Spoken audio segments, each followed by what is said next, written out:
تمثال المسيح. تخيل تبقى واقف فوق السحاب ومدينة كاملة تحت رجليك.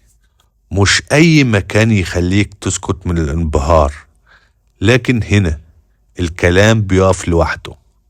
أهلا يا جماعة، النهاردة احنا في واحد من أشهر أماكن العالم، تمثال المسيح في ريو دي جانيرو.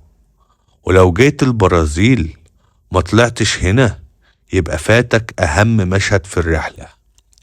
أول ما تبدأ تطلع الجبل تحس إنك دخلت عالم مختلف تماما. الهواء أبرد، الطبيعة حواليك، والسحاب قريب منك بشكل غريب. حتى الطريق المكان هنا يعتبر تجربة لوحدها. كل ما تطلع أكتر المنظر بيبدأ يفتح قدامك بطريقة تخطف القلب.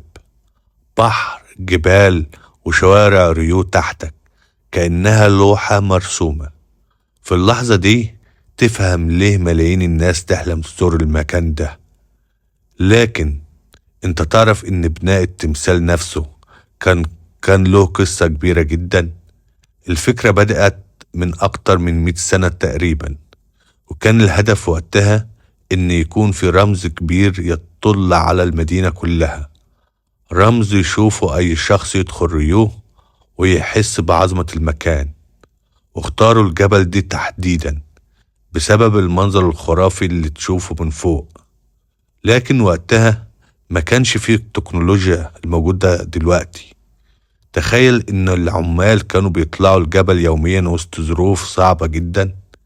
التمثال بدأ بناؤه سنة 1922 واستمر العمل فيه حوالي 9 سنوات كاملة لحد ما تم افتتاحه رسميا سنة 1931. يعني التمثال اللي واقف قدامك ده عمره أكتر من 90 سنة، وارتفاعه حوالي 38 متر. أما وزنه ضخم جدا. رغم حجمه أول ما تشوفه تحس براحة وسلام غريب. والأجمل إن تصميمه كان يرمز للسلام والترحيب.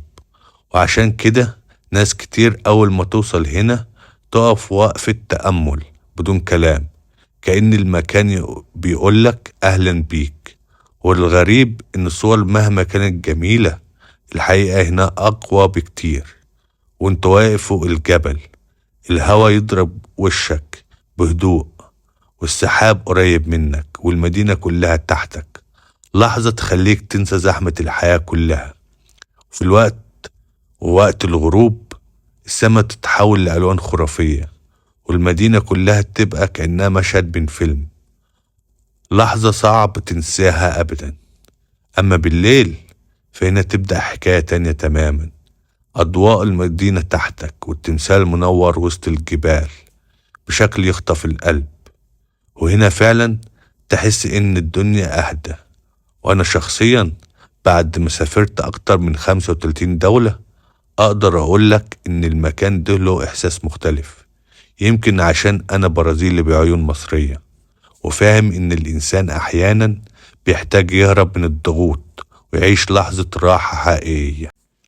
وفي النهاية بعض الأماكن تتصور وبعض الأماكن تعيش داخل القلب. ولو نفسك تعيش الأجواء دي بنفسك يوم من الأيام، إحنا نهتم بكل التفاصيل من أول لحظة. استقبال من المطار، توفير سكن، جولات سياحية، دعوات سياحية وتجارية، المساعدة في التأشيرات، متابعة داخل البرازيل. والأهم إنك تحس إنك في حد معك. وشركتنا مسجلة رسميا في وزارة السياحة، ونحب دايما نكون واضحين وصريحين مع الناس.